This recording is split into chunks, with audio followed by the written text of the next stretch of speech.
That may be the greatest catch I've ever seen in my life.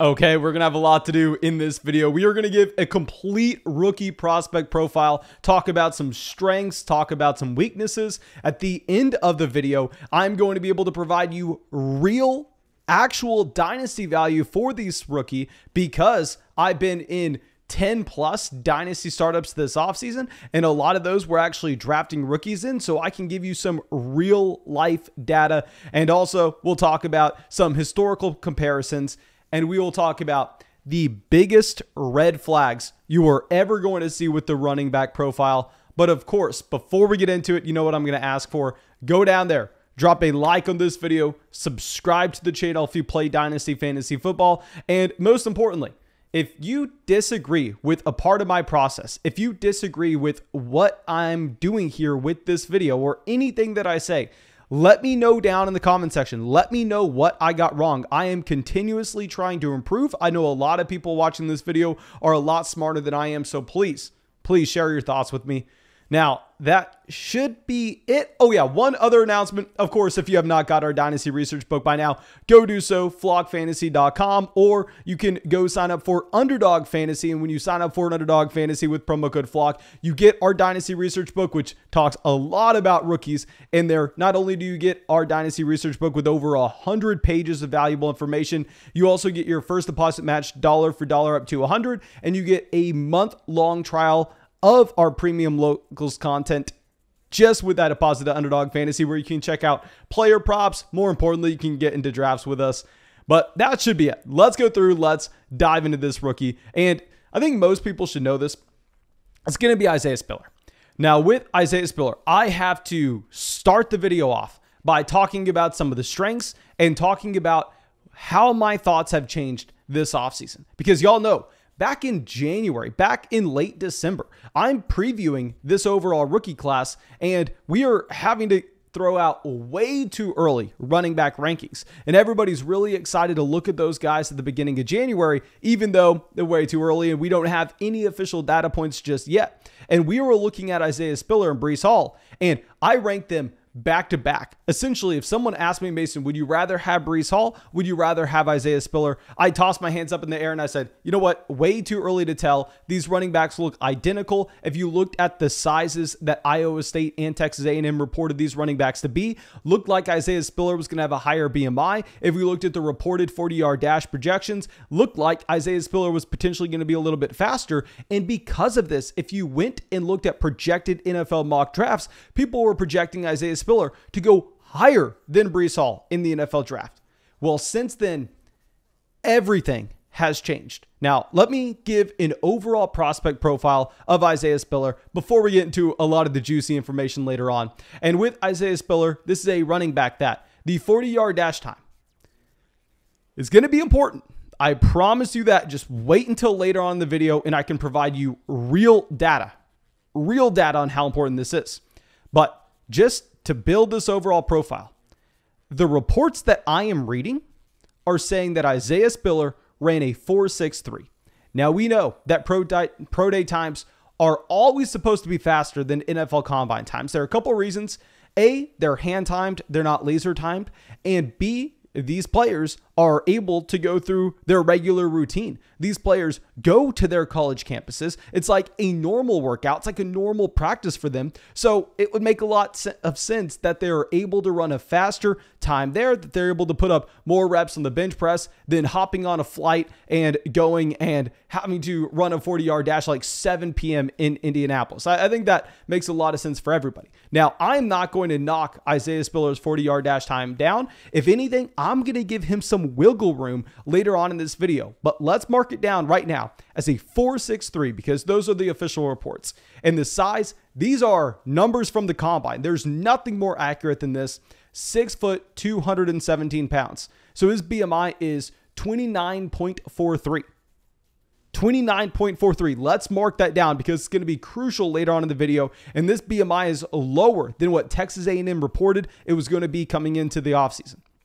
Now, If we look at his actual production at A&M, this is one of the strengths that you had with Isaiah Spiller in the usage in the receiving game. If we are just going season by season as a freshman, something you very rarely ever see with these running backs is these guys getting used as pass catchers. It's really funny and really interesting that a lot of these running backs that are great NFL options that we actually see be more than capable pass catchers at the next level, they're unable to have that role their freshman year or their sophomore year. I mean, you can pull up examples. Someone like Jonathan Taylor didn't really start catching the ball until his junior season. Someone like Cam Akers, someone like in this draft class, Breece Hall. But Isaiah Spiller was able to be that pass catcher right away as a freshman. He had 2.92 targets per game. That was good for 8.39% of his team's college target share. Now, one thing I will point out is he was not used as a workhorse. He only had 13.5 carries a game, and this made up of 41% of the carries at Texas A&M. So he was able to command 41% of the carries and 8.39% of the team's college target share. Great number receiving. That's a big box that he checks.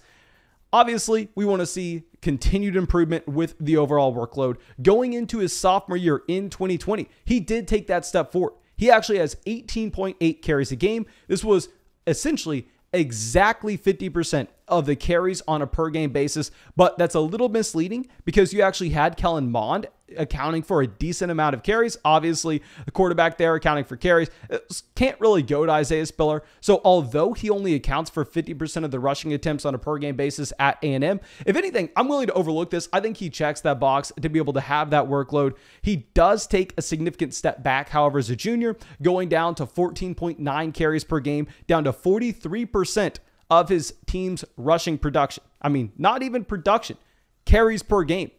Now, what's also interesting is the fact that his target usage, his target share, really flatlines throughout his entire collegiate career at Texas A&M.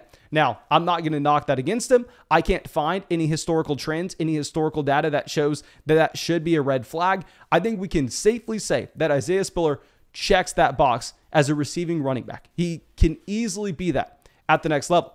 Now, a couple of those very alarming red flags that we discussed earlier in his 40-yard dash time, as well as his BMI, have had him plummeting down NFL mock draft boards. Now, of course, these are just mock draft boards, but if we go over to grinding the mocks, we can see that previously you had Isaiah Spiller ranked ahead of Breece Hall in NFL mock draft circles. People thought Isaiah Spiller was going to be going ahead of Hall. Now, of course, Hall smashes the combine, is bigger, is faster than people expected.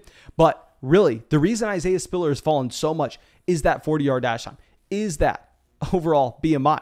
And if we're now looking at where he's going to go in the NFL draft, it looks like instead of being a high second-round pick, Isaiah Spiller is probably going to fall to the middle of the third round, to the back end of the third round, or worst case scenario, the beginning of the fourth. And that's in the range of outcomes. We could easily see a Hakeem Butler type situation where everybody thinks that he is a shoo-in for the second round, and all of a sudden he falls to day 3. So that is very alarming for Isaiah Spiller. I want to get that out there right now, that his NFL draft capital is sliding. We'll get to that with his player comparisons a little bit later on in the video, but let's revisit those red flags that we were previously discussing. Let's revisit the 40-yard dash time and the BMI. And I have done an absurd amount of research over the past few weeks, diving in depth historically with these players and trying to figure out exactly what thresholds we need to have. Because if y'all remember our rookie draft guide last year, I mean, at the time, I was very proud of the work that we had done, but honestly, it was garbage. I have no idea how we had the sample sizes so small, how we were so limited in the variables affecting each other, in that I was like, okay, well, these are 4 separate boxes. We don't really need to cross-reference them. We can just come up with a composite score. No, what we need to do is we need to look at those boxes that we established: the 40-yard dash time, the target share, the draft capital, the BMI, and also if they declared early, which Isaiah Spiller did, that's fantastic. And we need to see how these actually work together and create that overall composite score for these players. Now, let's go to those 2 red flags that you have for Isaiah Spiller. And there are going to be a couple different ways that we can look at this. And the first way that I want to do is I want to just bring y'all in on how I try to figure out what variables are actually predictive with these running backs coming out of college to have success. And what's the first thing we should be looking at? Well, in my opinion, it's the running backs that have found success at the NFL level. And for us to do that, I've decided to go to the top 20 running backs on a points per game basis over the past 3 seasons. So we can actually pull this up, and there are 60 players that we are going to be looking at. And let's look at those boxes that we previously discussed. Now, for the 40-yard dash time, out of the 60 finishes that we have had over the past 3 seasons of running backs being in the top 20 on a points per game basis, if we look at their 40-yard dash time, it is crazy to see this. But you know how many running backs out of those 60 finishes had a 40-yard dash time slower than a 4.6? And keep in mind, a couple of these running backs had multiple finishes. Someone like Josh Jacobs has finished in the top 20 over the past 3 years, so he makes up 3 of these spots. There have been a total of 6 finishes. Pretty much 2 running backs, compose the majority of this. That's Chris Carson and Josh Jacobs. So right off the bat, that should tell you that you need to be concerned when these running backs come out here and post a 40-yard dash time that is that abysmal. At the wide receiver position, when we cover some other players with our historical findings, you'll find 40-yard dash time doesn't matter at receiver. At running back, it does. You cannot debate this data. Now, what is way more telling is if we kind of go down and just slide down the board and we look at the fact that out of these 60 finishes, 46 finishes ended up being running backs that had a BMI of 30 or higher. So 46 finishes had a BMI of 30 or higher, which of course that is definitely a trend, but it's not necessarily saying that if you're a running back that has a BMI of below 30, you can't finish in the top 20 on a points per game basis. You still can. But when we combine these 2 metrics, we are going to have some shocking results. Now, what I wanted to do is I wanted to give some leeway. I wanted to expand the sample and try to give Isaiah Spiller the benefit of the doubt. Let's say, okay, maybe he had a bad day at his pro day. Maybe he's actually faster than the 4.63. Maybe he actually is a lot faster than that. So I gave him an extra 1/10 of a second. We moved that 4.63 up to a 4.53 for the threshold. And if you're looking at it through that lens, there are 32 running backs that were able to actually have these placements that ran a time that was slower than a 4.53. Okay, so let's get that out there. 32 players. But what did those running backs look like?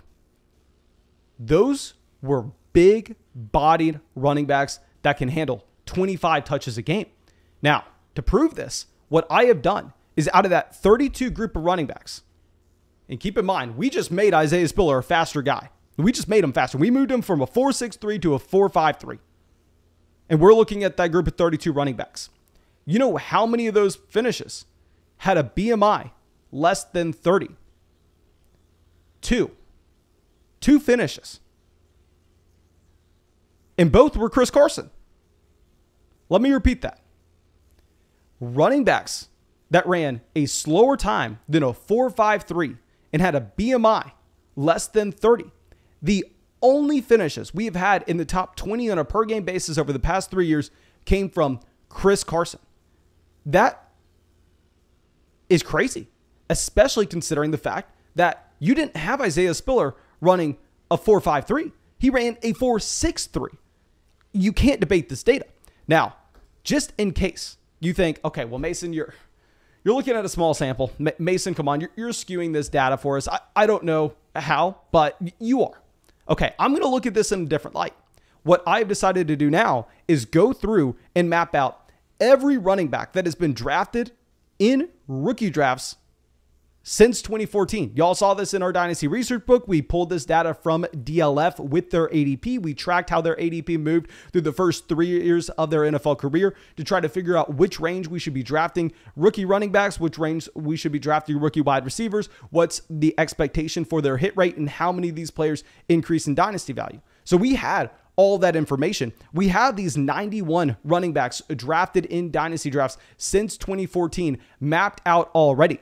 And what I've decided to do is let's filter these through, because you have a lot of failures. You have a lot of hits. I mean, you have anybody from Ronald Jones to Saquon Barkley on this list. Let's filter it down, and starting off with the 40-yard dash time. If we are looking at running backs out of these 91 that had a 40-yard dash time equal to or above a 4.53, keep in mind, we're making Isaiah Spiller faster here, 47 running backs. So almost 50% of the running backs drafted since 2014 in Dynasty drafts in particular, because there are running backs drafted in the NFL draft that may not get drafted in Dynasty. But half of them had a 40-yard dash time as a 4.53 or lower. Now, if we're looking at the BMI under 30, 31 of them had a BMI under 30. Okay? So a third of these running backs had a BMI under 30, and half of them had a 40-yard dash time as a 4.53 or slower. Now, what do we need to do? We need to combine these two measures, and we need to look at the running backs that fit this criteria. And if we look at running backs that ran a time equal to or slower than a 4.53 40, which is a 1/10 of a second faster than Isaiah Spiller, and have a BMI less than 30, you have 10. These guys, speaking of players that were drafted lowest in rookie drafts to highest, I want to, oh my gosh, I'm excited to get through this. Jordan Wilkins, Dexter Williams, Storm Johnson, Wayne Gallman, Jamal Williams, Paul Perkins, Kerryon Johnson, Ronald Jones, TJ Yeldon, and Sony Michel. Now, what I really want to do is I want to dive a little bit deeper. I want to look at where these players were being drafted as rookies and where they were being drafted after their second season in the NFL, because that really tells us if they hit or not in Dynasty. You know, if you have a running back that hit, if their ADP is higher their third year in the league than it was their rookie season. Now, let's go player by player. Jordan Wilkins, he had an overall startup ADP of 178 his rookie season, and after 2 years, undrafted, was not being taken in Dynasty startups. Dexter Williams, he had a Dynasty ADP of 173, then he was undrafted. Storm Johnson, 168, undrafted. Wayne Gallman, 166, undrafted. Jamal Williams, 124, undrafted. Paul Perkins, 115, undrafted. Now we get to the players that had Dynasty value coming in. This is the tier that you're looking at Isaiah Spiller belonging to. These are the players I would compare him to. Kerryon Johnson came in with an ADP of 59, very similar to Isaiah Spiller now. After 2 years, ADP of 97. Ronald Jones, ADP of 50. After 2 years, ADP of 101. TJ Yeldon, ADP of 46. After 2 years, 166. Sony Michel, ADP of 43. After 2 years, undrafted. There were 10 running backs that ran a 4.53 or slower and had a BMI less than 30, and all 10 of them held less value after 2 years than they did their rookie season. All 10, 100% lost value.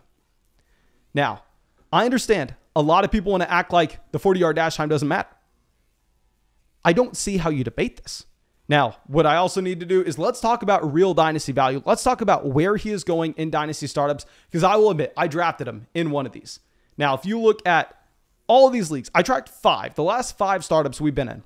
And let's go highest to lowest. He's gone at the 602. This was before Josh Jacobs, before Zach Wilson, before Devonta Smith, and before Garrett Wilson. Isaiah Spiller went in that range of the draft. He also went at the 603 in another draft. He went before Derrick Henry, Alvin Kamara, and Elijah Moore in this one. He went at the 610 in another one before Jerry Jeudy, Mike Evans, and Elijah Mitchell. He went at the 703 before Hollywood Brown, Leonard Fournette, and DeAndre Hopkins. Now, the one that I took him in, I will admit, I drafted him in a league, and it was a lot later than the 602 before guys like Josh Jacobs. I will say that. I took him at the 908. Now, this is the first league I've drafted him in. As soon as I took the pick, I sent a message in the league chat saying, hey, gross, I don't want to talk about it. I felt like when I'm playing in 20-plus Dynasty leagues, if I can get him 4 rounds almost behind where he's going in other formats, but where he's going in other leagues, I probably should just take him there to have some exposure. But if he ends up going late in round 3 of the NFL draft, I'm going to be very, very concerned. And going back to what we were talking about with our comparables on where I have Isaiah Spiller currently, I have him compared to a lot of these players, a couple of these guys that were actually on this list. That's really funny that our little machine went out there and spat that out. But his best comparables, Amir Abdullah, TJ Yeldon, Sony Michel, and Kenyon Drake. Not a great bucket to be in. So I hope this video was able to help you out. I hope I was able to walk through how I went from just completely fine to draft Isaiah Spiller at the beginning of the offseason to at this point when we have these official numbers, it would be a disaster to do so. And of course, thank you again for being a part of the flock. Hope you enjoyed this video. Hope you got something from it. Go down there, drop that like, leave a comment, subscribe to the channel. Go get our in-depth Dynasty research book. And that should be it. Have a great day and hope we get to see you with the video tomorrow.